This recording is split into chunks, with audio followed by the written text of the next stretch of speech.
Hey, it's your boy Dre off the top here. As is the case with any postgame show, this Alan Wake 2 postgame show will contain full spoilers for the entire game.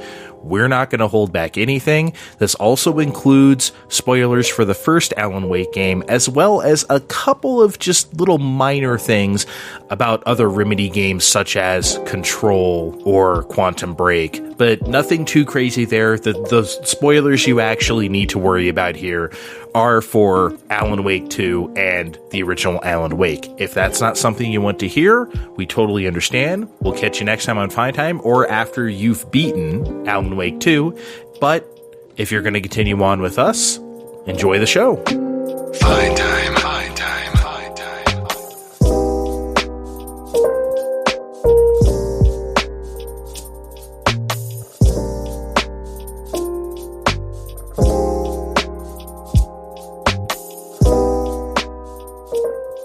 Hello, spoopy people. I feel like I already said spoopy people in October, but I'm going to say it again. Hello, spoopy people. It's your boy Dre. We're back to talk about another spoopy game as we did at the beginning of this year with Patrick. Hoorah. What's up? What's up, everybody? If you remember, in February, I think we played Dead Space 2023. You, a longtime fan of Dead Space, me playing it for the first time. And this is like the exact same situation almost. But with Alan Wake, it came out around the same time when we were roommates. I remember watching you play a lot of Alan Wake, but not really having played it myself. And I wish at the time you had just kind of whispered in my ear, hey, it's a survival horror game, even though it's really not. I would have gotten enough of that, be like, okay, but I didn't even know what kind of game it was at the time. Anyway, we're here for a sequel finally, 13 years later. How about that shit? I'm happy it happened. Even though I have reservations, but I'm glad it's here at least. What did you think of Alan Wake 2? I usually save impressions for the end because usually after we talked about it, it makes more sense. I would like to say it up front because I feel like it's a good framing device this time. My relationship status with Alan Wake 2 would be it's complicated. If you put a gun to my head and asked for a score, I'd probably give it a 6.5. And most of that is due to combat and some plot inconsistencies. But I feel like Remedy games were used to the combat sucks, so maybe we can ignore that. And if you are not as invested in the overall plot arc starting back in Alan Wake and progressing through 4 games worth, you might be more forgiving because you don't know the rules that it's breaking. And in that case, I'd probably give it an 8, maybe even an 8.5. The combat still sucks, though. Yeah, that's gonna have to. We're gonna keep coming back to that, folks. Yeah, I really enjoyed Alan Wake 2. I didn't have my expectations going into this were not much because I had only played the original game like last year. Listeners of the show know, with Alan Wake Remastered, and it's not like I was super anticipating this sequel. I just wanted a nice little mindfuck like the first game, I guess, and I got that. The combat is awful, but it's okay. Just like the first game, the combat's awful, and it shines through it. I feel like Alan Wake 2 shines through it even better. I would say I do like this more than the first game. It's not by much, but maybe I just enjoyed the production value and wild wizardry of this one because, fun new bells and whistles or something. I don't know. It does go full bore and completely submerges you in its production value and technical aspects. I will say that. I guess we can start anywhere, but I want to start here.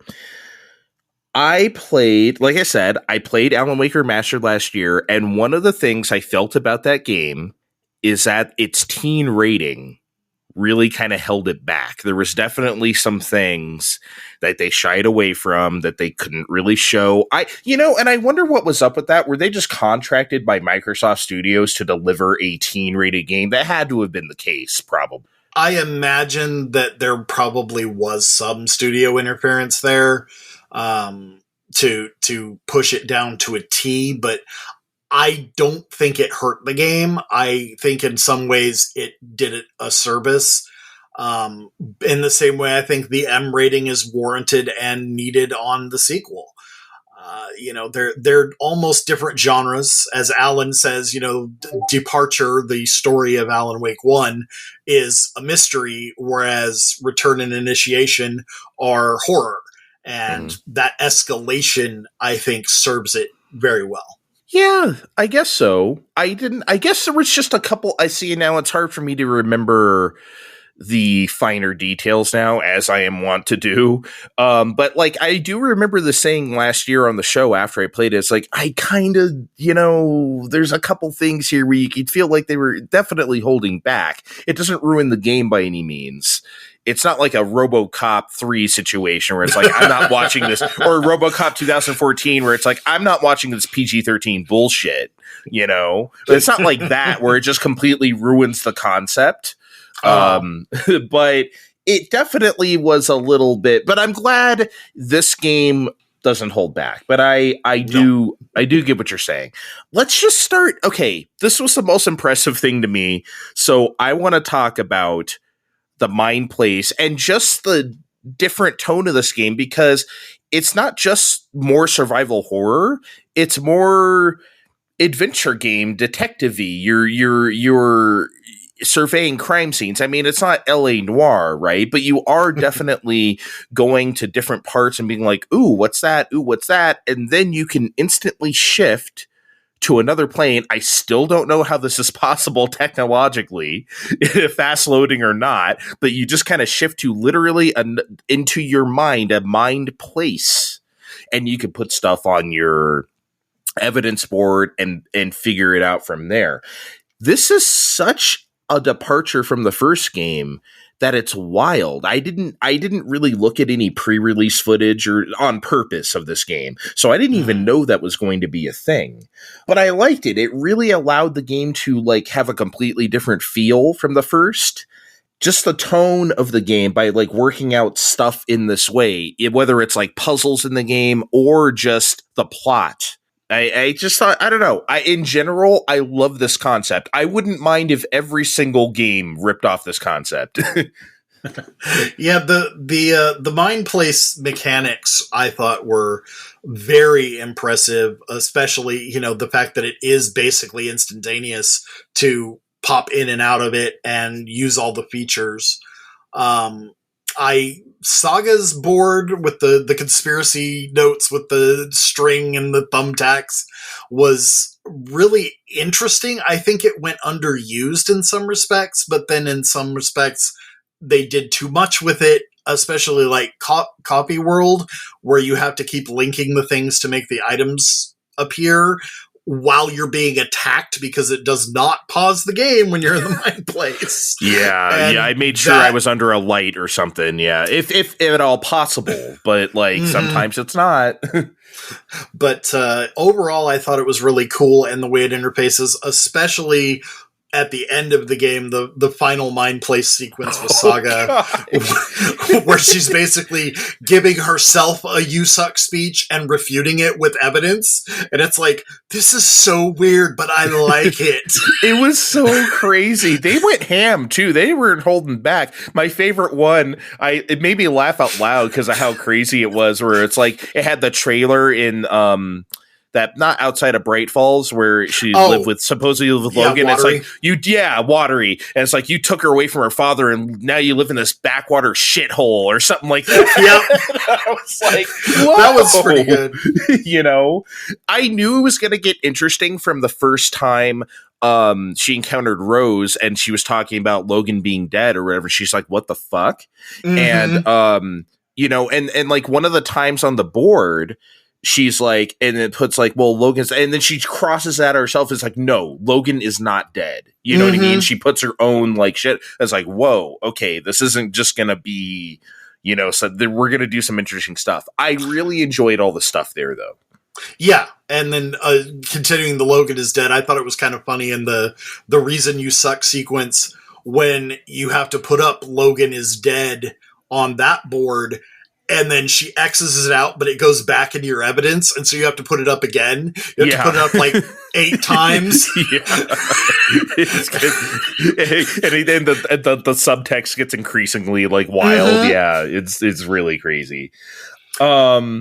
I just thought about this, and I didn't really understand what he meant at the time, but near the end where Saga and him are communicating in that way, when she figures out she's psychic, we'll get to that in a second, but like, Alan also goes, oh, I guess maybe I could also always do this because, you know, being a writer, I have to imagine this or that. It was kind of a throwaway line, but also... It was weird. It seems kind of convenient for just Alan Wake to just say that all of a sudden. But honestly, I kind of bought it, you know? Like, it made sense for the games, not just the game structure, but for him, too. So I was like, oh, okay, sure. It does. I mean, it's explained well enough how and why, in my opinion, which is better than Saga gets until like chapter 7.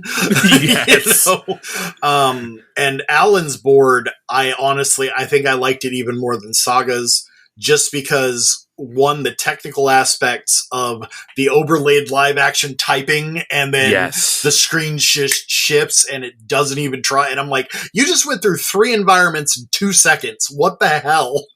While an FMV is playing on top of it. That's impressive.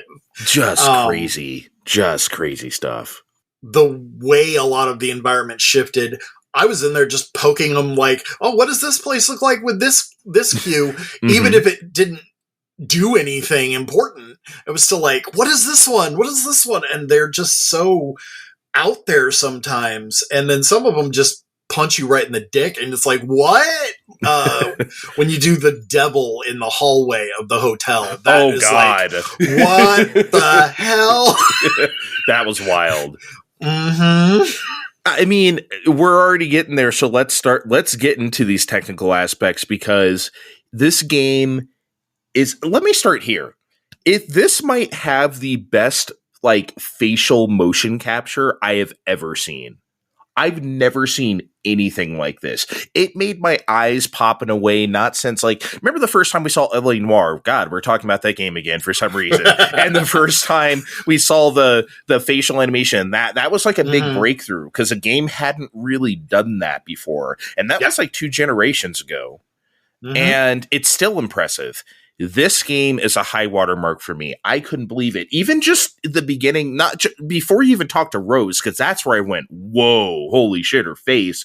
But even when you're just talking to the couple and interviewing them about, you know what I mean? Like her the surprise on her face made me surprised. Like, it was like, whoa, that is so lifelike. Yeah, it is. And the subtleties of their facial animation. I mean, going back to L.A. Noire, they would look extra twitchy just so you could really see what was going on.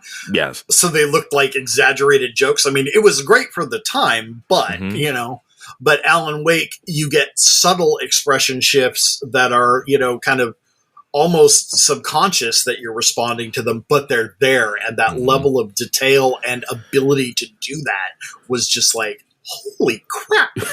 Yeah, and it doesn't fall into the uncanny valley at all. You know what I mean? Like, it really gets there. It's so cool to look at. Okay. I'm not gonna lie. And I know this is not something that would fit in this game, but that misty blue aesthetic from like the first game. I wish there was just like a small section of this game that looks like that, because I wanted to see what that would look like in this engine and today's graphics and real volumetric fog instead of like having to fake it back in the day. Like, what if they did like Dead Space volumetric fog and like really did that thing? Yeah. And that didn't happen in Alan Wake 2, and I understand why. But I just selfishly, I wish I could have seen that. I would have loved to have seen that as well. And I do think, given some of the other outlandish stuff that they cram into the game, you could make it work. And the place I would personally put it is towards the end when you visit Mr. Scratch's version of Paradise. I feel like you could have a writer's duel situation going on where Alan is rewriting it and it turns to that blue style, and then Scratch takes back over and back to the orange Deerfest signs. And, kind of it's a stupid example, but Freddy versus Jason did that kind of control shift very well at the final fight where the colors and the elements would shift depending on who was in charge. I feel like you could have done that with the blue mist versus the orange sunlight between Wake and Scratch. That would have been cool. That would have been a cool little showdown. Also, this might be the only podcast to reference Freddy versus Jason this year. And that's great. Can we talk about the live action FMV real quick?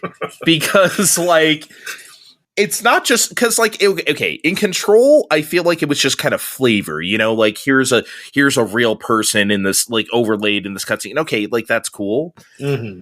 This game goes full on. I mean, they're having full on sequences with Mr. Door's talk show. Mm-hmm. Saga has a few things. She doesn't have nearly as much as I guess it fits the Alan Wake thing much more. But Saga does have a live actor, but I mean, you don't really see her that much.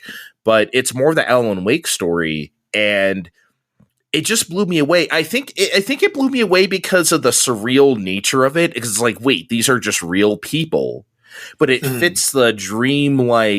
Oh man, I had this dream where I was on the show, and then I got sucked into the TV, and then it felt real, but then that kind of thing. Mm-hmm. It really works for in this day and age. I guess the 90s ruined FMV to such a degree that we didn't see it at all. I feel what Shut Up and Jam, Oh my god, what was that Joe Montana? Was it a Joe Montana? There was a football game. Was it a Troy Aikman? There was some stupid football game for Sega CD that I remember that I was what the fuck is this stupid shit? I don't know. I remember the Wu-Tang fighting game and the CNC Music Factory game, and In Excess, or that one too. Yeah, and Shut Up and Jam, and those are. And there was a boxing one, but I can't remember the name of it. Man, it was crazy with those, right? So it's okay, we get into the 2000s, we're done doing that shit, even though we have DVDs now and shit to really store this shit. It's we're not doing that at all. Remedy is the only, I don't know, I hope they start a trend, I guess is what I'm trying to say, of doing this kind of stuff, because with today's 4K and it just looks so good. I don't know. I hope this isn't just them being them. I kind of hope they start a trend here. I mean, it's not exactly a trend yet, but Seventh Guest VR has full live action actors, and they look good, and you can see them you can walk circles around them and see them from every direction. That's amazing. But that's the only other game I can think of that's semi-recent that has any FMV in it. Just to top off the graphics, this game has to be the biggest flex of current gen power I have ever seen. Like you said, with the Alan Wake switching between scenes almost instantly, you can go into the mind place or his writer's room anytime you fucking want. I don't even know how that's possible. I know I don't want to say older PCs because I doubt an older PC could run Alan Wake 2 even remotely. But if your shit isn't even totally up to snuff, I know there's some lag time going into the mind place and out. It's not instant. It is on here. We both obviously played on PS5. So I don't know. It's very, very impressive. I don't know. Maybe they just store the mind place in RAM. Maybe they have the space to do that. I don't know. I don't know what sorcery they're using. I suspect that they probably do keep at least the room portion in RAM and then load the other assets as they need it. So when you click on the conspiracy board in Sagas, then it is loading that. But because you've already gone into the mind place that's much faster, and then they just dump it as soon as you walk out of it. I think that's what they're doing, but I'm not sure. Yeah, It's insane, though. Yeah, I would love to know the sorcery, and they're using their own engine, so it's not like they're using Unreal Engine 5 or something. So it's not like we can sort of piecemeal back. Okay, maybe they're using this and that because they're using their own shit. So, which is cool. I'm glad they got such an impressive result by using their own engine. Because I think that's important. Not that there's anything wrong with Unreal or whatever, but I love to see people engineer, whether it's RE Engine or whatever. I like to see people engineer their own shit for their purposes because I think that's important too. I think it generally results in a better overall product because they've custom built it to what they are trying to do, and they actually know it inside and out because they made it. So it lets them do stuff that you either couldn't do or would be jumping through a lot of hoops that you might not understand if you used a pre-built system. Yep. That's why, I mean, it's the same thing with Nintendo. It's why their games are so performant. It's because they largely, like 90% of the time, use your own shit. There's an Unreal game here. There's a Unity game there. You know what I mean? I think like Fire Emblem Engage uses Unity or whatever. But I mean, that's pretty rare, you know? So, okay.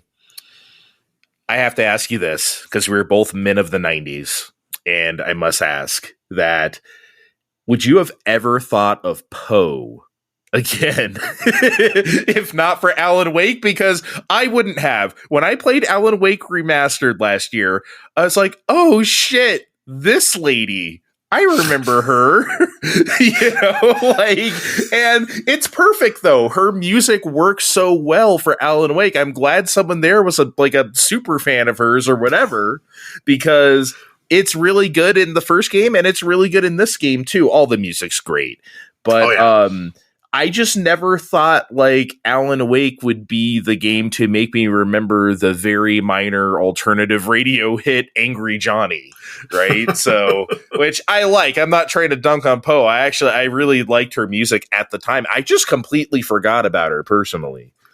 See, I've had more exposure to her and remember her in other things because she also did the soundtrack for Apocalypse starring Bruce Willis on PS1. Yeah. And she plays one of the characters in the game too. And then in my early 20s, I worked for a radio station and they did a 4-hour dance mix thing every week. And Poe was a frequent component. So I had it drilled into me, but other than Alan Wake, I don't think anything has brought it up recently. Yeah, I just remember I was like, oh yeah, the I Wanna Blow You ... away song. I remember that, you know, like that was, but that just melts into the 1995-ness, right? It's just like, oh, that's that 90s song, right? It's like, oh yeah, I remember that one. But I'm glad it's really fitting. All the music in this game is stupendous. We'll talk about that. Do you have any more technical aspects you wanted to mention before we move on? I don't think so. For the most part, I think it was just technically stellar. There's a couple hiccups. Sometimes if I'd point my flashlight at things, it would like pixelate and turn staticky, like an old CRT that you had the white level too high on. And sometimes on the mini-map, things would be marked as what they're referenced as in code, like bolt cut _lock_3 instead of door. But, you know, for as big as the game is and how many other things it knocks out of the park, I'm forgiving that. That's fine. I didn't encounter that at all. That's pretty funny. So it just literally had like code names and stuff in there. That's that's good. It was primarily in the watery trailer park. There was like 3 different doors or items that were like that. I didn't find it I don't think I saw it anywhere else, just there. So even then, it's pretty contained. Yeah, the fizzliness of some stuff, like I noticed it on the street in Alan's story, like kind of like the phone cord, you know what I mean, is a little fizzly.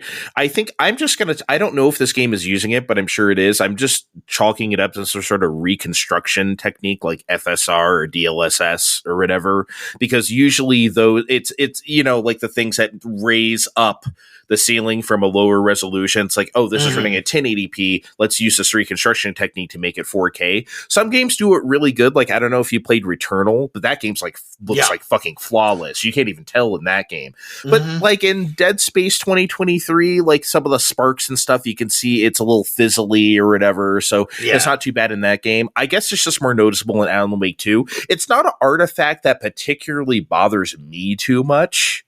It's just one of these things this generation, I guess. But it didn't really soil it for me. And the only time it was really noticeable was if I got really close to something that was already a very light color and had the flashlight on it. That's when it would be noticeable. But and it's still like, okay, well, do I need to stand that close to the witch's hut sign? No, I do not. No, but you know, it's dark, right? You're gonna get close up to stuff, so it's gonna happen. Oh God, remember like I forget whether it's ID4 or 5, whatever powered Wolfenstein: The New Order. God, if you got up to the texture, 4. If you got up close to the textures in that game, oh my God, it's like, hey, look, it's Wolfenstein 3D almost. It looked really. Don't get too close to anything in that game. It is like, it's pretty bad. It's something, but it looked cool at the time, and it was 60 frames a second. It was cool for the time, but like, man, you could see the limitations. Fine time.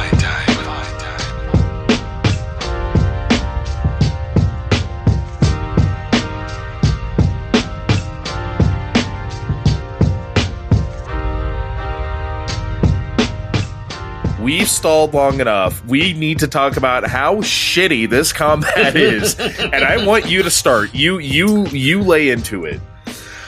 Okay.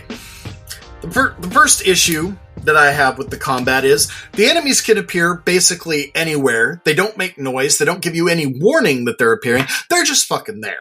And then on top of that, they teleport. They move very, very fast. Half of their attacks will stun lock you. You die in like 3 hits. And so they do combos. Oh, great. And you can't dodge out of them. Your weapons largely feel ineffective because they are just that tanky. If you're going for headshots and they're magic kill spots, then, you know, it's 6 to 10 bullets to kill one. And if you're not, well, you're going to empty your entire ammo reserves to drop a very basic take-in. And because they're so bouncy, even getting to the point where you can shoot them with the flashlight, because they changed how that worked to these bursts with a limited number, half the time you'll get a quarter of them, but then they just regenerate the shield and you have to start over. And it's like, can I just hold the flashlight on them for the love of God? They don't give you anything. This game doesn't give you a goddamn thing. It's so wild. They don't give you any out. Like, think about any other survival horror. Like in, let's just say the original Resident Evil, right? Yeah, you have very limited ammo. You move slow. The controls are intentionally kind of clunky, right? Right.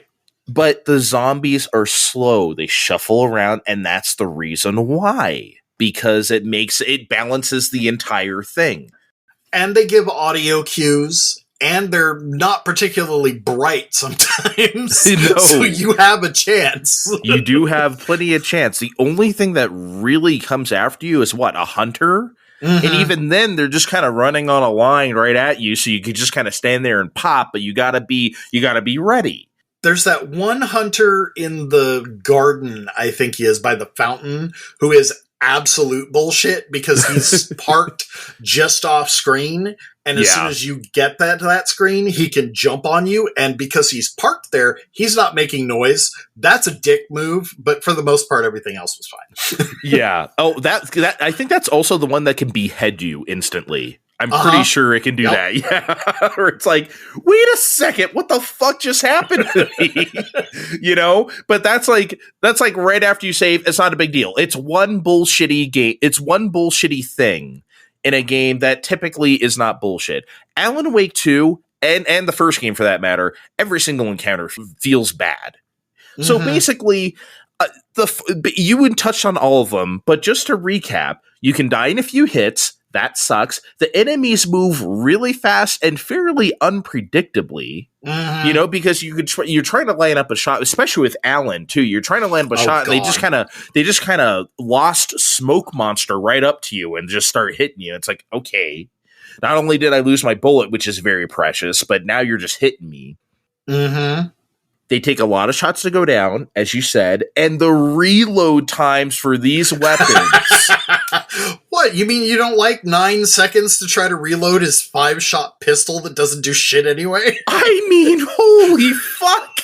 The reload times are incredible. It's almost comical. And you're guaranteed to get interrupted at least once during it, so you're going to have to dodge and then do it again. Finish it or whatever. Thankfully, they don't make you start the entire thing over. And there's weapons they do with the shotgun. They do with the shotgun, but there is weapons where, like the rifle, where you're popping in one bullet at a time. Where I guess that's better since you get a few shots.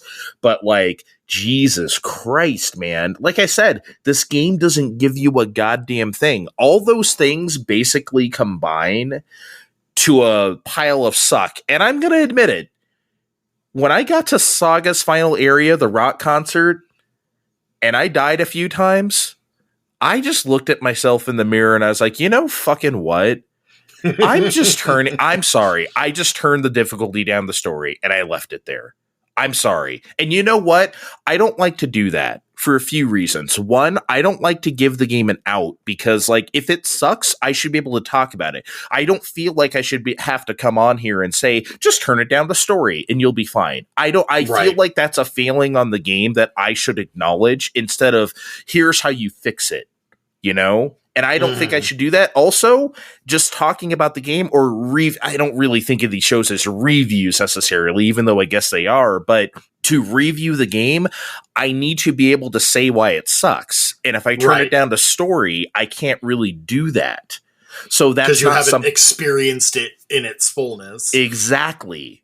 So, like, that's also why I don't like to do that. But I'm sorry. In this case, just this one time, I just couldn't take it anymore. And I was enjoying myself so much that I was just like, you know, if it was a game that like Uncharted or something like that, like if it's a game I don't even like at all to begin with, it's like, okay, I'm just going to leave it on normal because I don't care. I'll just suffer through it because I'm not enjoying myself anyway. With Alan Wake 2, I was. So I'm like, you know, I'm sorry, everybody. So just keep that in mind. I can't really talk about how bullshit some of the later bosses are because I know that they are. Because fighting Scratch, know is fucking bullshit. In fact, you want to talk about that right now? Because let's talk about the bosses right now. Because because just from fighting Nightingale at first, I was like, you've got to be fucking kidding me with this game. You know? And by the way, that highlights one other thing that's really annoying about the combat here is that enemies can knock you down. It's pitch black. So you get up, you don't know which way is up, and then they hit you like one more time and you're dead. That happens so much with the Nightingale thing. In particular. He's got that 2-hit combo where he brains you and it drops you and you cannot dodge roll out of it. And then he does a side swipe and you're fucking dead. Go back to the start of the tree. Good luck. Yeah. With his little uncircumcised penis in your face the whole time. God. I get that he's a naked, rotten corpse, but do they have to make the camera so frequently where it's right there? I'm like, it's worse than Shin Megami Tensei and the Pretas, you know? Like, goddamn, man. You're gonna see this small dinky. And it is a tiny cock, so it's like, come on, you don't even have anything to be proud of, dude. Yeah, you're just naked out here in these almost said out here in these streets, out here in these woods. Exactly. Naked. That was a cool way to start the game, though, making you play as him. That was interesting. Yes, I loved the start of the game with Nightingale crawling out of the lake and then getting gutted by the hunters. Although I called it at that point that the hunters were actually good guys. Okay. Oh, so you knew this shit. Oh, well, yeah. I was like, they're here to hunt Taken. They aren't evil, but everybody's going to think they're evil. And then it's, 10 chapters before they find out otherwise. But the intro, other than that, I thought was stellar. Yeah, well, you have written a number of stories yourself, so maybe you see that kind of stuff coming maybe a little bit, right? So I have been thoroughly steeped in horror and know the tropes and know the ways that people will flip it on their ear. So, and I'm not going to dock the game for it because it's still a cool revelation when Saga does find that out. The way it's presented is cool. And the intro is still awesome watching them cut your own heart out. Yeah, that is pretty fucking wild, honestly. But yeah, just to cap off the combat, like, survival horror is hard to get right. And we all know that, and this is a genre we both love, and there is some bullshit that does happen sometimes. And I give a lot of leeway in that regard, because I do understand that it is hard to make something feel scary or threatening without, like, going too far and being unfair to the player. Like, so I'm willing to forgive quite a bit. But I'm sorry, teleporting up to you and hitting you, like, twice and dying, like, I'm sorry, I cannot accept that. Like, and like we said, games. it's a thing with Remedy in general. I think their only game where I think the combat is okay is Control, and like I said, it's just okay. So, and that's it. Well, and that's the thing is, I don't mind hard games, and I don't mind games where you're deliberately resource starved. That's fine. What I don't like is cheap, unavoidable, completely unfair crap. And that's the line. And the comparison I always used is Devil May Cry is hard, Ninja Gaiden is unfair. And I feel that way about Alan Wake 2. Control is hard, Alan Wake 2 is unfair. Yeah. There is one other thing I do want to say before we move on to story, is that I like that you had to be active with the map. And I do enjoy games where you do have to do that. It's not just, there is a time and place for waypoints, another AAA shit, you know, and that's fine. You know, if you're playing Borderlands or something, like, that's appropriate, right? I don't think that works in survival horror. I think I think the map and looking at it and figuring out where you are and where you need to go next is part of the game, part of the genre.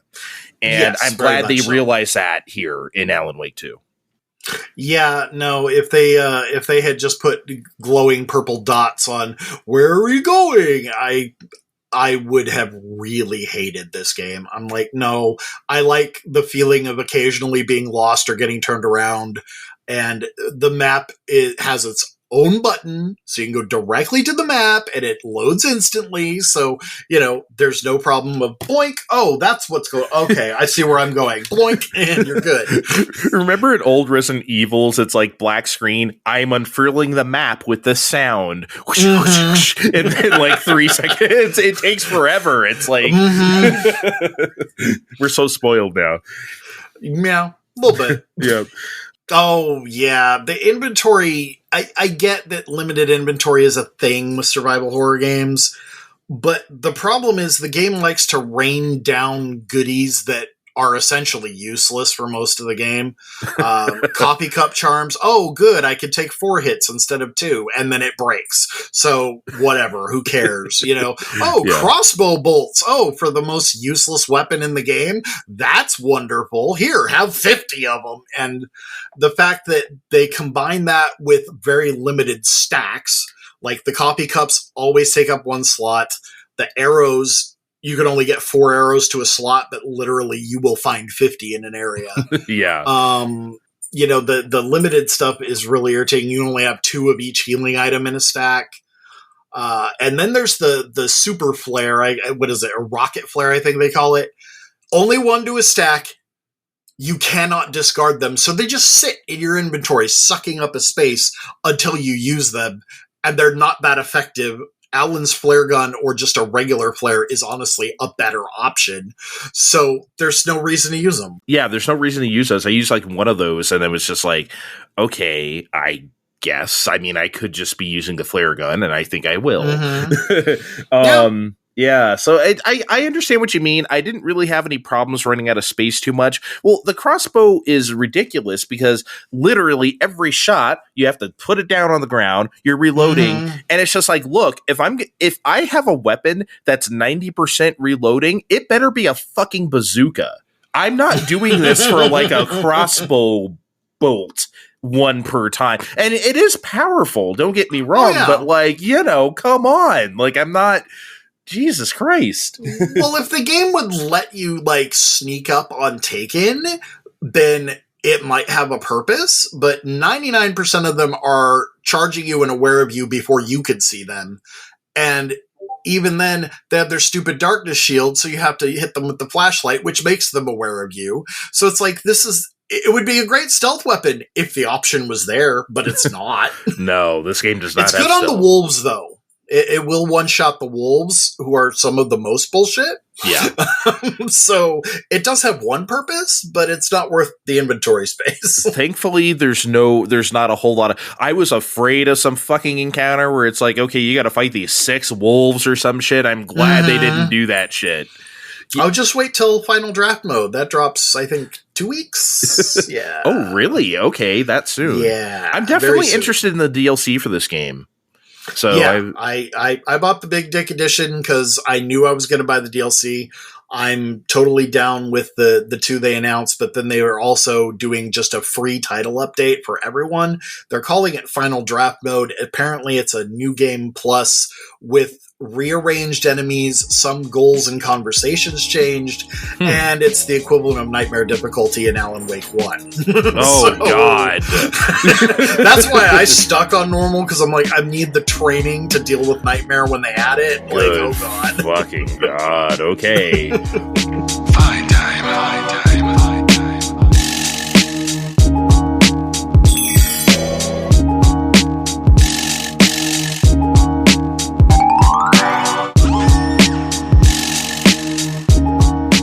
I think it is time to talk about story, characters, all that juicy stuff. So you start wherever you feel like here. Okay. Like I said, the intro is fucking great. And the way they used Nightingale, it was unexpected given how they presented him at the end of Alan Wake 1, where it was kind of implied he was the new host of the Dark Presence, replacing Barbara Yeager. But it still was really good. I was like, I'm down with this. And Saga's introduction was great, and Casey was great. I was totally on board for all of this. I felt bad that Remedy has to call Max Payne something else because, lawsuits.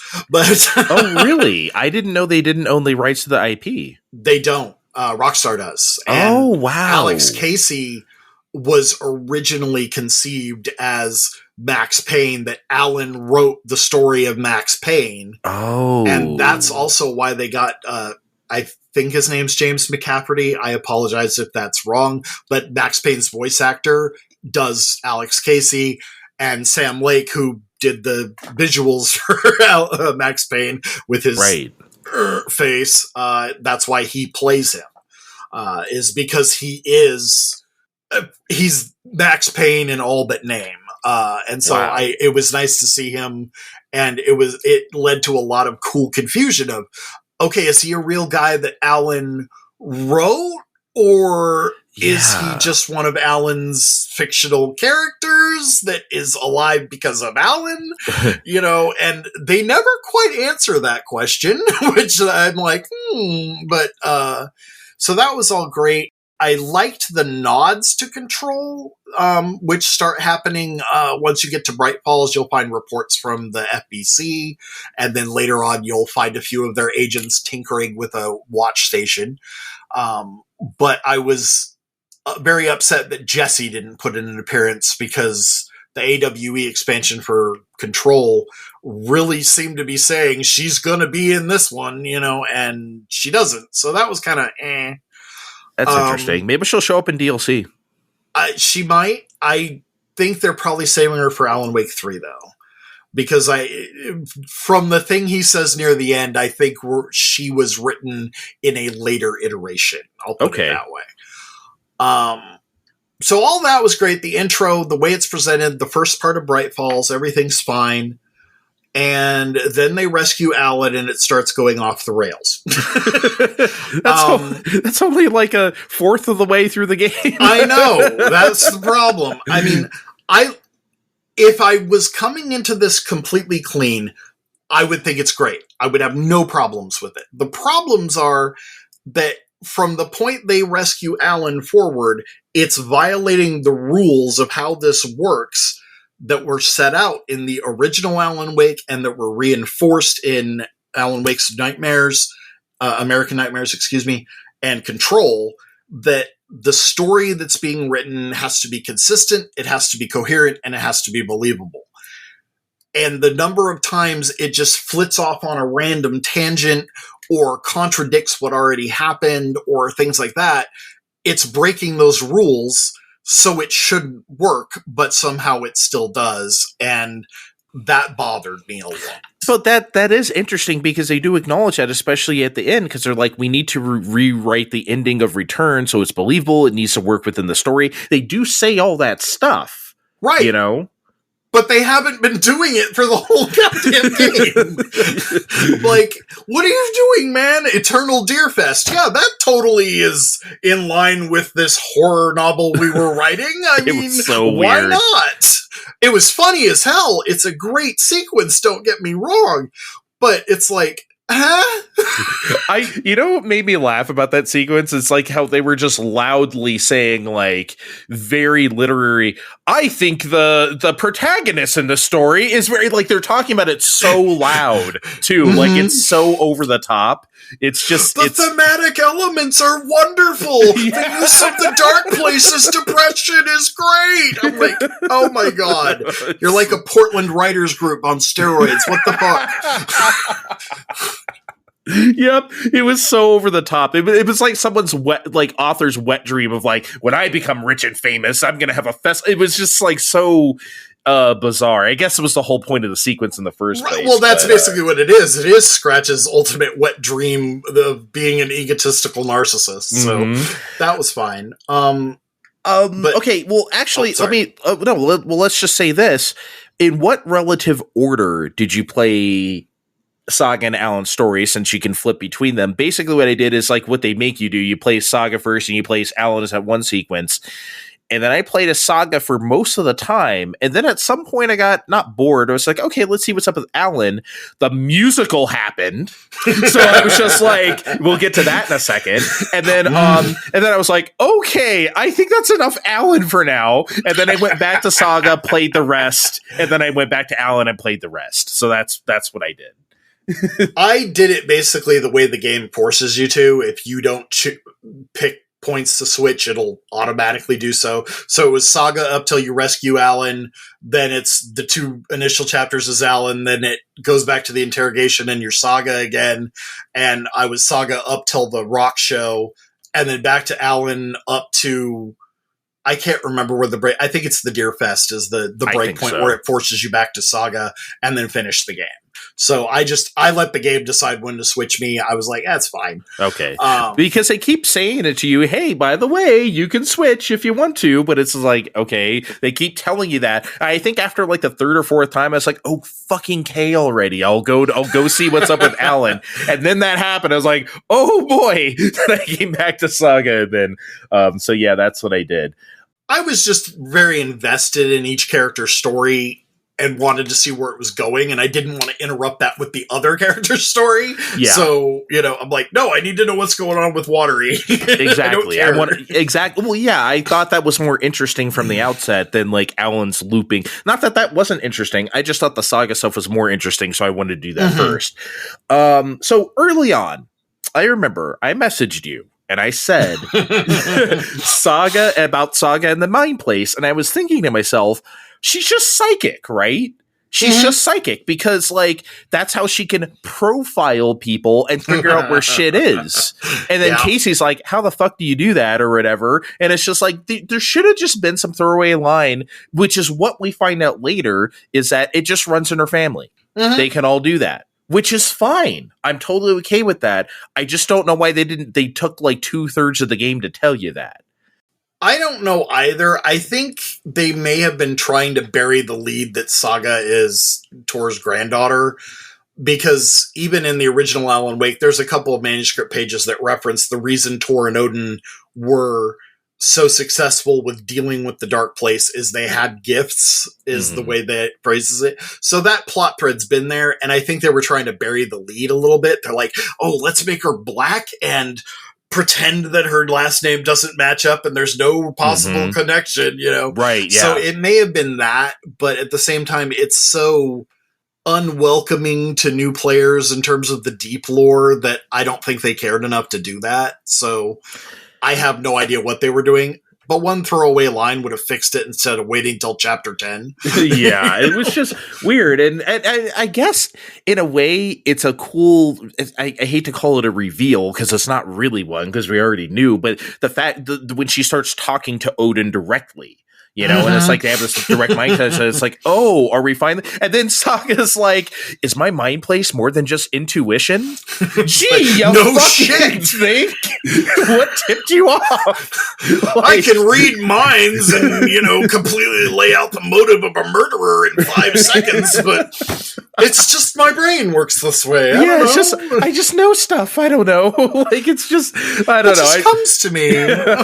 I thought that was like interesting to say, to quote unquote interesting way to do it, I guess. But they could have just, I think it still would have been cool if we had still known. I mean, and also like psychic detectives are kind of a thing in like that kind of literature anyway. So like, I mean, it would have been totally within reason for her to be psychic. I mean, she is, just say so. That's all. Right. Yeah. And there wouldn't be any, that would be within the confines of the story and consistent and everything else, all the rules.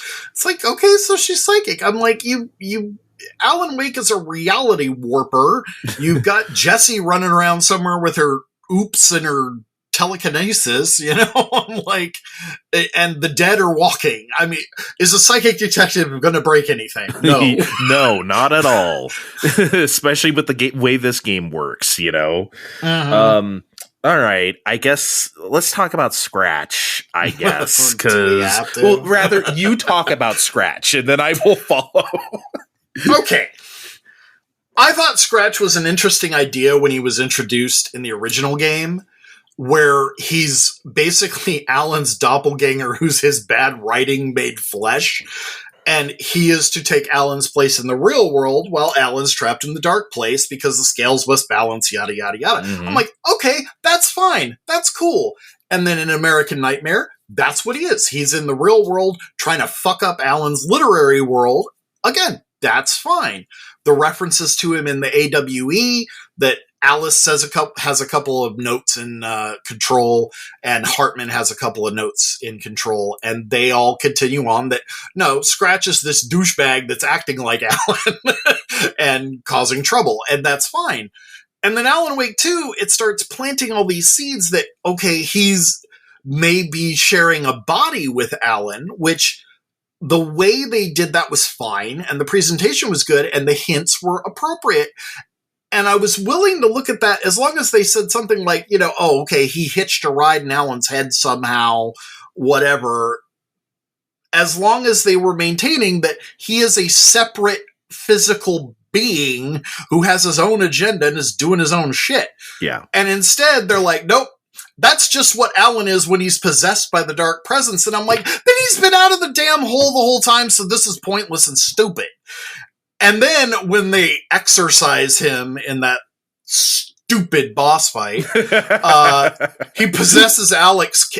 He possesses Alex Casey, and I'm like, "You're supposed to be Alan's id, basically. How do you just possess somebody else?" That's where I was like, you know, fucking what, you know, because like up until then I was buying it. I wasn't as hard on it as you.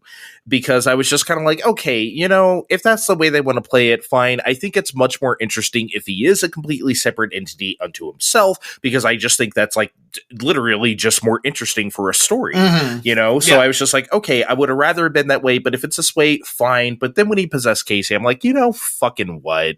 Like, it's just, so that kind of jumped the shark for me too. It didn't ruin the game or anything, but it's just like, okay, come on. It was just like, this is only an excuse so Alan has somebody to shoot, It just, although it was some real sick shit when he killed what's his name in jail, when he was in the kind of phased through the jail cell, teleports into Elmo and splatters him on the wall. By the way, it was Jacob, not Elmo. Yeah, Jacob. Elmo lives. I don't know what to say about those two Jokers, except that, like, I mean, those commercials are pretty top notch. I enjoyed those, but I love their commercials. They reminded me of, at Panda Kitchen, you have good time and good food. Or I love refrigerators. I'm like, it's that same level, and that makes me happy. Those public access style ads always please me. Oh yeah, growing up, no matter where you grew up, if you live in America, you have seen your own shitty local ads that are so cheesy and with so that stupid. Yellow phone number font. Oh yes, yeah, all of them, and they still use that shit. Even in this HD era, they still do that. I think this is a good time to mention how much I really enjoyed, I guess, all the locations and how they played into everything. Because one thing I really appreciate about this game is that when I was playing through as Alan, all the stuff I did as Saga started to make complete sense. And it was just like, oh, wait a second. That's when she's at this place. And that's when all of that stuff tied together really well, which is not easy to do, honestly. Because I feel like a lot of games kind of fuck that up or just kind of half-ass it. It's like, do one little reference to it. But this game was very connected. Even their conversations when they're at a, what was it called? Not an opening, an overlap. Yeah, when they were at an overlap, because you're getting one side of the conversation on one side, and then you hear the other. It's like, oh, she was, because Saga's trying to ask him about Logan and stuff, but that's not really coming through. But then when you see him from his perspective, you get why that's not. Like, it's great. I really enjoyed that stuff. But just as like a survival horror game, you need all the locations. We had a creepy amusement park, we had a creepy forest, we had a hotel, we had a like all the stuff really worked together, I think. And don't forget the creepy subway and the creepy sewer. We needed those too. Oh my god. You know what? I want to say this though. I guess I just really appreciate that Alan Wake just kind of goes for it.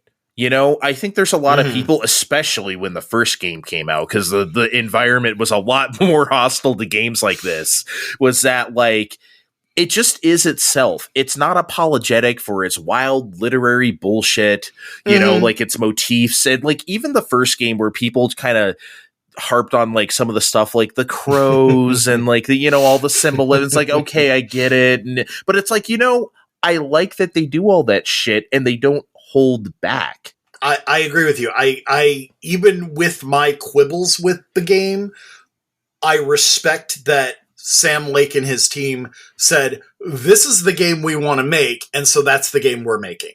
And it is their vision, their art, their creation, 100%, and nobody's going to tell them different. And I respect that. Okay, I have to ask, what was better, the concert in the first game or this one? I think the first one's better. Me too. But the second one is not by any means bad, except I just want to bitch slap Casey and Estevez. It's like, come on, do your jobs. Barry was on top of his shit. Come on. I know, right? I liked Estevez was a good character. They didn't do a whole lot with her, but I don't know. I thought maybe you don't really know anything about her, really, except she just kind of shows up and she has an ex-wife who doesn't like this bullshit she's doing, and that's about it. Like, you don't really know anything else. If you just kind of hang around in the rooms where Casey and Estevez are parked when it's a safe area, sometimes they'll trade quips with each other about how much they hate their ex-wife. Yeah. And it gets really funny. It's just like, what the hell? Yeah, I think that's what I heard, because he said something and then she said, oh yeah, my ex-wife, blah, blah. I was like, oh, okay. I didn't know there was more, though. I probably should have hung around longer. There's a few, and then also sometimes they'll give you the dialogue bubble on one or the other, and they will inevitably slip an ex-wife joke in there somewhere. And it's just like, okay, I understand that this is your one trick, but you're doing it well, so I accept that. Oh, man. Fine time, fine time, fine time.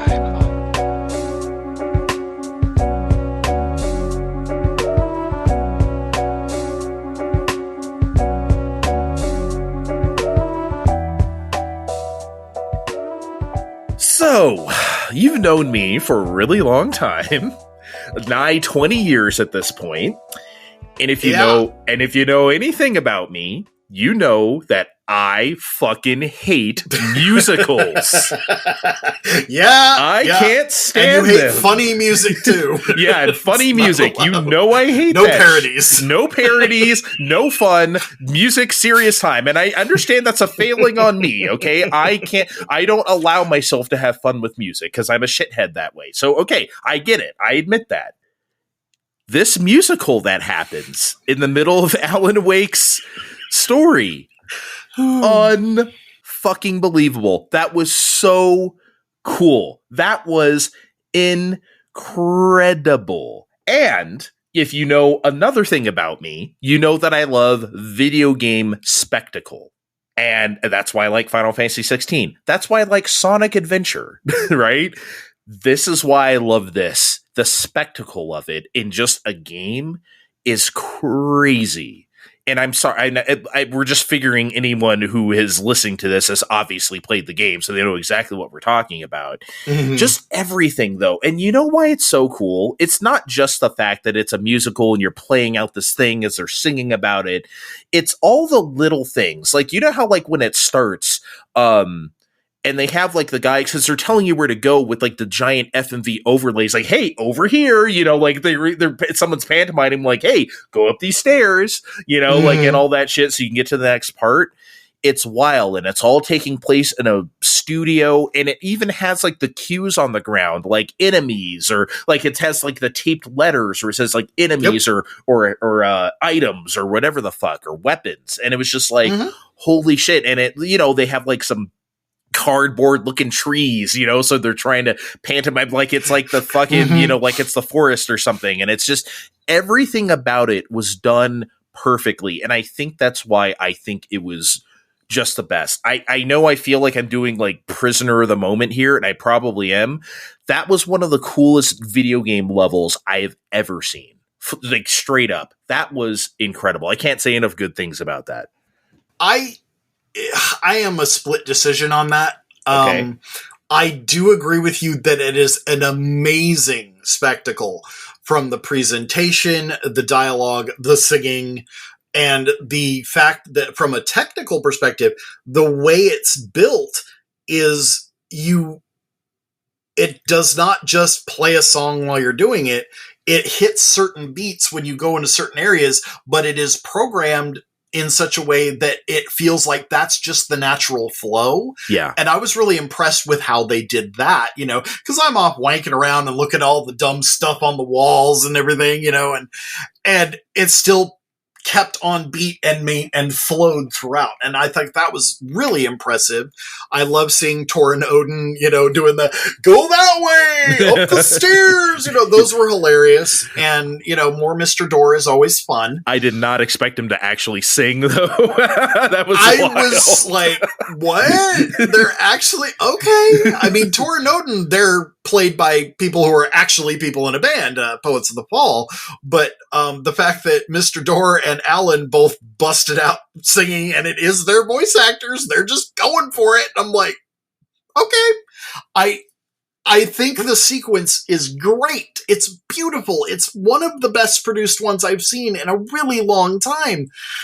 I just don't feel that it fits with the game as a whole. And that's where my rub is. Like, interesting. It's awesome. I just think it would be more awesome in a different game. Okay. I can understand why you feel that way. It does feel a little, I hate to call anything random nowadays, but like you know what I mean. It does feel a little like kind of out there. It is a great what the fuck moment, which is the whole point of it. But like, yeah, okay, I understand, and especially because that's basically outside of his first couple levels, which are basically his tutorials. It's basically the first thing you do as Alan once you get to his actual sequences, and so you're like, what is this shit? Yeah. Like, give me a couple chapters and ease me into it, maybe, you know? Yeah, it's wild. I just can't. I appreciate it so much, and if it wasn't done that well, I might agree with you. If it wasn't done absolutely 100% perfectly, I may feel more like you do, but because it was, I just have to throw up my hands and say this is perfect. I cannot I get that. Yeah. That's fine. And like I said, it's amazing. I just don't think it belongs. Okay, I understand that. Can we talk about Zane or not talk about Zane? Because I really don't know what to say about Zane other than like he was just kind of there, and discovering that you kind of felt the way I do about this made me feel really good about it because I thought I was missing something. Hashtag not my Thomas Zane. Yeah, I don't know what the hell that was about. Like, they had referenced in Control that Jesse thought he was a filmmaker and not a poet. And I don't know what was up with that. And I feel like they didn't make it any clearer here. I mean, I just assumed Alan rewrote something or Zane wrote Alan to write, you know, that's a long, deep rabbit hole you go into. But the Zane you meet in the hotel just feels like an excuse to do a scene from a 90s drug movie and has zero relation to the plot. He flat out lies to you. Mm-hmm. And that has zero resemblance to the Zane or fake Zane or Diver Zane or any variant of Thomas Zane that we've been introduced to before. And so it's like, it just comes out of nowhere. He does a stupid drug scene and then he disappears again. And then that's it. And it's like, why? This didn't even need to be a thing. And Alan Wake kills him, right? I think. Yes. He comes back and he shoots him. So it's like, okay, I guess. Speaking of shooting, and I'm slightly jumping ahead, but I don't know when else I'm going to say this. I think maybe I just missed some line of dialogue. I didn't understand the silver bullet thing with Saga. The bullet of light that she shoots him with.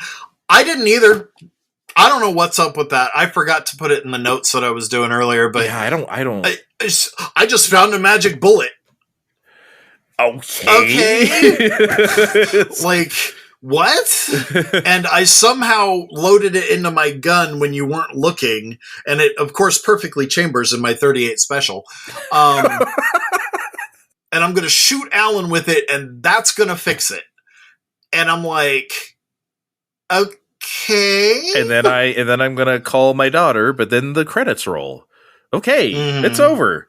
I guess. Look, I understand like ambiguous stuff, whether it's like, I don't know, Inception or like, you know, like I get it, like why someone would do that. I feel like I probably would have wanted something more concrete either way, because I think it would have been more interesting. Because like if she picks up, it's like, okay, everything's fixed. And if it's not fixed, that sets up for another game. Right? So either way is interesting. But we don't know, I guess. So whatever. Yeah, I don't know. I basically, once she gets out of the mine place in the You Suck sequence, nothing Saga does or says was pleasing to me or made any sense. I'm just like, all right, whatever. They could have at least, because like if you could say that Saga's doing or whatever's happening is because of what Alan Wake is like currently writing the end of the story, then make that part of the thing. He's writing it and then she's going through whatever, right? Like make a more direct connection, I guess. It's kind of a throwaway, but just before she goes to the You Suck speech, once she's trapped in the dark place, she finds a manuscript that's talking about Alan writing the ending, and she gets pissed off and crumples it and chucks it, and then says something like, no way I'm letting some old white man tell me what I'm doing. I'm writing the ending now.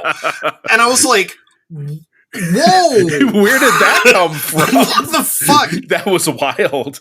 It came out of nowhere. It was bizarre. It was so, I get it. She's trying, it's supposed to be shocking. She's supposed to be saying things that are out of character maybe, but that was still like, that also did strike me as like, what? Right? So, then go ahead. Then she goes to, she's going to write the ending, and then she shoots Alan with the magic bullet. And it's like, what? it was weird. When Saga was asking Odin about her family, and Odin didn't want to talk about her father at all. Like he clearly had disdain for him too. Mm-hmm. That man has to be Mr. Door. 100%. And okay, you agree with me. And yes, I know I'm doing the thing where I'm taking the two black characters and I'm making them related. But like, look, I'm biracial. I have black family and I have white family. I know how this shit goes. There's pictures of her with Odin and Thor, and her mother's also white. Mm-hmm. I'm sorry. At some point, there needs to be a black man here to father Saga. And that's just that's just the facts of life. Okay? Mm-hmm. I'm sorry. So like, I really do think that man is Mr. Door, not just because he's just there and it's convenient. I think it really, really makes sense within the framework of the story for that to be the case. It does, both from like a narrative tropes idea, which Alan Wake is kind of a pulp writer, so he's going to do that sort of thing. Mm-hmm. And then on top of that, there are a couple things that I'm going to cite as my evidence that he's Saga's father. When Alan runs into him the last time, and Mr. Door basically punts him into Deerfest, Mr. Door says, no, you need to fix this because it's causing trouble for something very precious to me.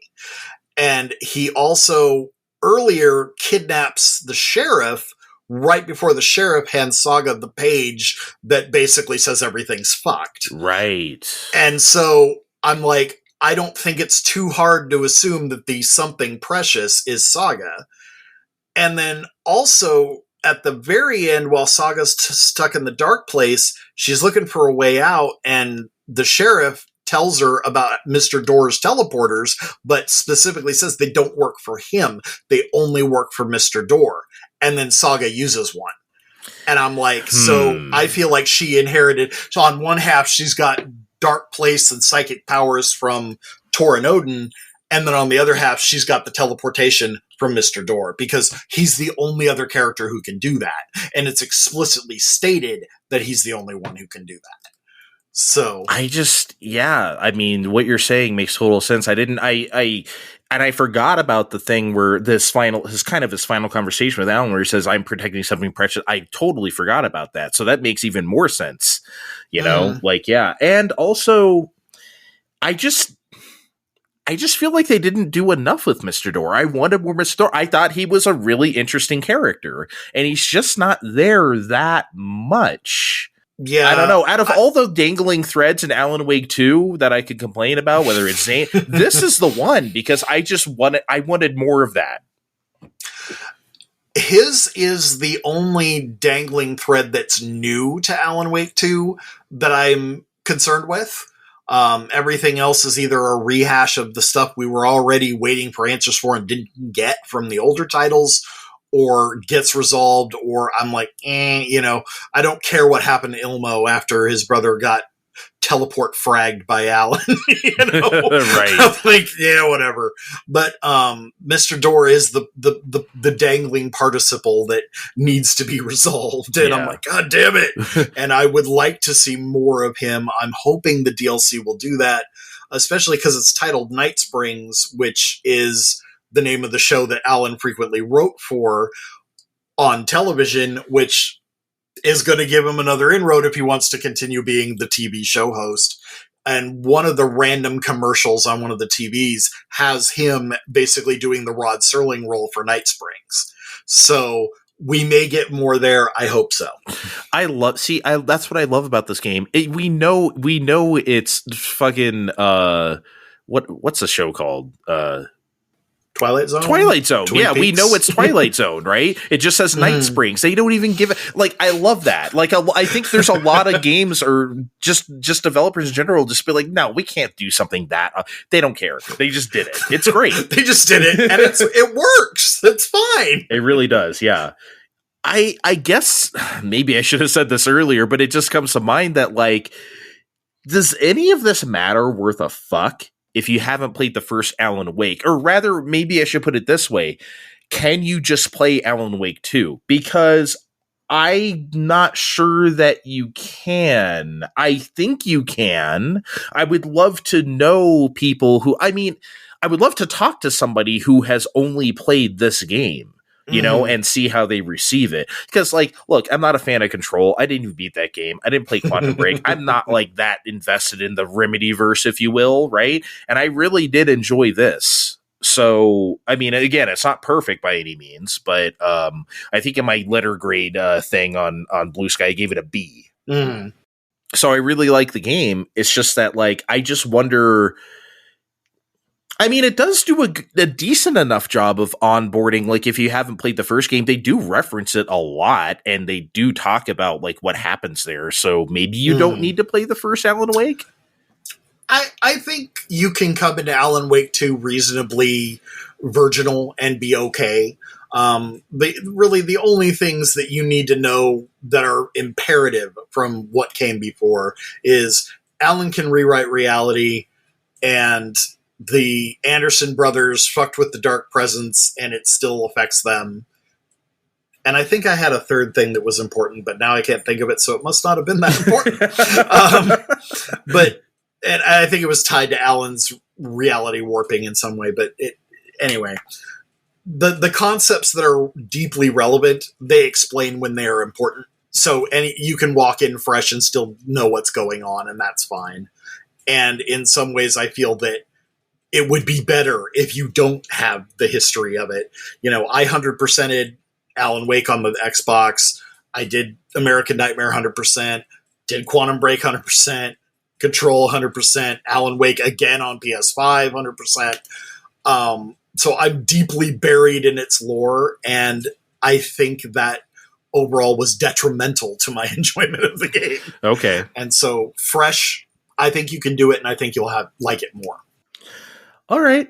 That sounds great. I think the only thing I have left to say is that I have to mention it. What the hell was with Saga and, like, the mounted deer heads that she felt so bad for? She just you can pet everyone. She's like, you must have been a real handsome guy, or like whatever she said. It's so weird. I don't know. I think it may be like some vestigial organ from an earlier draft of the script, because she has deer on her default sweater, and some of the codgers at the old folks home will comment on that. And Tor says something about it as well, about, your mother must have made that or something like that. So they do comment on the deer motif with her, and it may have been some weird totem animal side plot that never got resolved, and so they just junked it, but they left it in because they're like, well, she needs something to collect, you know? So right. Deer heads it is. I don't know.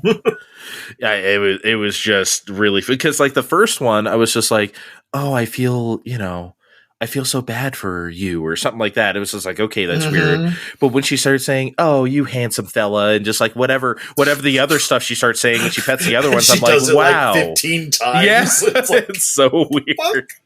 It's crazy. I think I'm out of Alan. I think I'm Alan Waked out, unless you got anything else to say. I think we said all the things. I have two things. Okay, one, go for it. In either the DLC or a sequel, be it Alan Wake 3, Control 2, whatever they want to call it, we need to resolve the Jesse plot. I'm willing to accept they ignored it in this one because it's an earlier iteration of the spiral, as he puts it. So he's going to write her in next, but it needs to get done, and I predict that we will get a game with two protagonists again, and it will be Alice Wake and Jesse from Control. And that's what I really want to see. We didn't talk about Alice at all. Holy shit. She fucking, I mean, okay, I'll put it this way. I felt like at the end, she was going to commit suicide. I kind of figured that was one thing at the beginning where I was like, okay, I feel like that's what all this is leading to. And it did.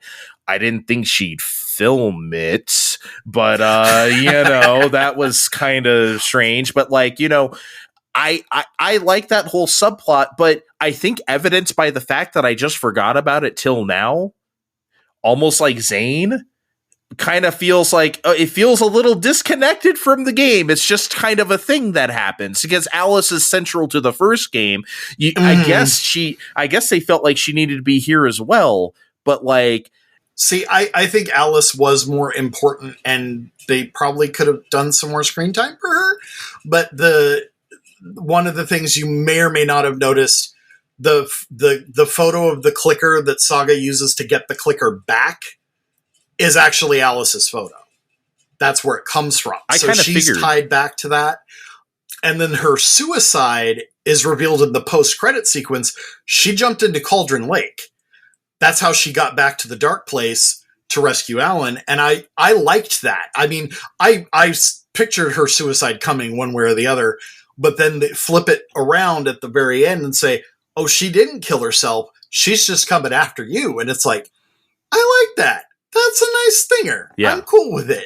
I did like that. Yeah, but the whole bit, again, I thought all that stuff was like super interesting. It just kind of felt like, okay, it's time for Alan to do the Alice Wake thing now. Okay, back to the game. It felt a little disconnected. It's not I guess that's not bad, but that makes sense. I thought all that stuff was interesting though. And I like the looping aspect of it, of like a recurring, almost like a nightmare. I'm going to start at the studio again. I need to get to the apartment again. I need to, you know what I mean? Like that kind of stuff. Cause that's how dreams work. And I really enjoyed that. I have one last thing though. And this is for people who played Quantum Break specifically. Do you think Mr. Door was originally supposed to be Mr. Hatch from Quantum Break, but they had to change it because Lance Reddick passed? I kind of get that feeling. I could be wrong, but it's like, so you're both named after ways to exit somewhere. You both have weird time-space powers, and you both can hop dimensions and have some greater scheme at play. So makes sense. Obviously, I forgot Lance Reddick was in Quantum Break. At some point I knew that and I forgot. Yeah. Mm-hmm. So yeah, maybe he could be a different manifestation of that. Kind of like when the remember the Oracle in the Matrix died in between 2 and 3 and then 3 and in Revelations or whatever, they had to change it to just a different lady and then they just kind of throw it away. Well, you look different. Keanu Reeves says, oh, well, in the Matrix, and they just had some throwaway line about it and that was it. It's like, okay, sure, whatever. Yeah, maybe something like that. Okay. I feel like that's about it. Well, thanks for joining me for another spoopy time, bookending the year with spoopy. I think it's funny, I basically started the year on here to talk about a long-awaited horror game, and now I'm ending the year here to talk about a long-awaited horror game. Yes. Like I know our niche now. Join us on Twitter at Find Time Podcast if you would like to keep up with the show, or look in the description of this podcast to find our names on Blue Sky. See you next time. Bye. Find Time.